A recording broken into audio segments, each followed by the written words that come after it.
नमस्ते दोस्तों, आज हम देखने वाले 28 जुलाई से 31 जुलाई तक के गोल्ड और बीटीसी के प्राइस एक्शन सेटअप। हर दिन के चार्ट को 1 आवर और 15 मिनट टाइम फ्रेम पर एनालिस करेंगे और देखेंगे कि किस तरह हमने एंट्री ली, स्टॉप लॉस कहाँ रखा और टारगेट कैसे अचीव हुआ। ये वीडियो उन सब के लिए है जो प्राइस एक्शन सीख रहे हैं। तो वीडियो को स्टार्ट करते हैं। 28 जुलाई को गोल्ड में 1 आवर चार्ट पर मार्केट क्लियर डाउन ट्रेंड में था। नीचे एक ब्रेक ऑफ स्ट्रक्चर हुआ, प्राइस थोड़ा पुल बैक लेकर प्राइस नीचे गिरा।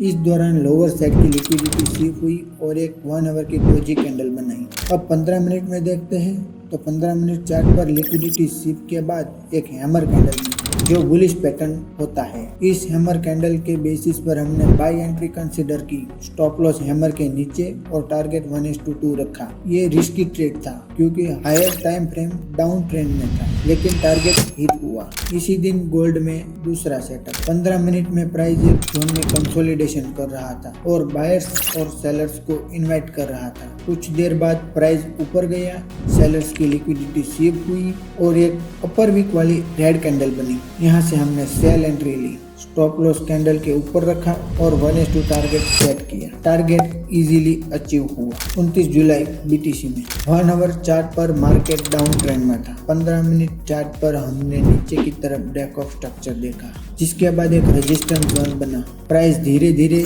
नीचे गया और सेलर्स को इनवाइट किया। फिर प्राइस ने उन सेलर्स को ट्रैप किया, वापस ऊपर रेजिस्टेंस जोन पर आया, जहां एक अपर वीक वाली रेड कैंडल बनी। इस कैंडल की क्लोजिंग पर हमने सेल एंट्री ली, स्टॉप लॉस ऊपर रखा और टारगेट 1:2 टारगेट हिट हुआ। 30 जुलाई गोल्ड में 1 आवर में डाउन ट्रेंड में था। नीचे ब्रेक ऑफ स्ट्रक्चर होने के बाद एक रेजिस्टेंस जोन बना। फिर प्राइस धीरे धीरे ऊपर आके एक फ्लैग पैटर्न फॉर्म कर रहा था।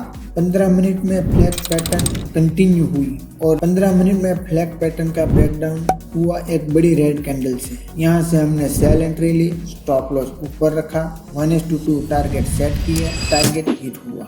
इसी दिन बीटीसी में 1 आवर डाउन ट्रेंड में था और नीचे की तरफ ब्रेक ऑफ स्ट्रक्चर हुआ। ब्रेक ऑफ स्ट्रक्चर होने के बाद सपोर्ट जोन अब रेजिस्टेंस जोन बन गया। 15 मिनट में देखते हैं तो प्राइस जब इस रेजिस्टेंस जोन में वापस आया और एक बड़ी रेड कैंडल बनाई, तब हमने सेल एंट्री ली, स्टॉप लॉस ऊपर रखा, 1:2 टारगेट सेट किया, टारगेट अचीव हुआ। 31 जुलाई गोल्ड में 1 आवर चार्ट डाउन ट्रेंड में था। प्राइस पहले एक सपोर्ट जोन से ऊपर गया, फिर उसी सपोर्ट को तोड़कर नीचे गया और वो जोन अब रेजिस्टेंस जोन बन गया।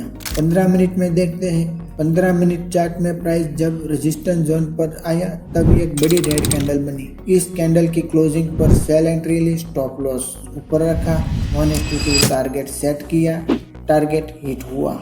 इसी दिन बीटीसी में 1 आवर चार्ट पर देखते हैं तो प्राइस रेजिस्टेंस जोन पर कंसोलिडेशन कर रहा था। नीचे की तरफ ब्रेकडाउन हुआ तो सेलिंग अपॉर्चुनिटी बनी। 15 मिनट में ब्रेकआउट के बाद एक बड़ी रेड कैंडल बनी और प्राइस नीचे गिरा। यहाँ से हमने सेल एंट्री ली, स्टॉप लॉस ऊपर रखा, 1:2 टारगेट सेट किया, टारगेट इजीली अचीव हुआ। ये थे 28 जुलाई से 31 जुलाई के गोल्ड और बीटीसी के सारे सेटअप, जहाँ हमने 7 क्लियर एंट्रीज मिली। अगर आपको ये प्राइस एक्शन ब्रेकडाउन पसंद आया हो तो वीडियो को लाइक करें और ऐसी ही डेली और वीकली एनालिसिस के लिए चैनल को सब्सक्राइब जरूर करें। कमेंट में बताइए कौन सा सेटअप आपको सबसे इंटरेस्टिंग लगा।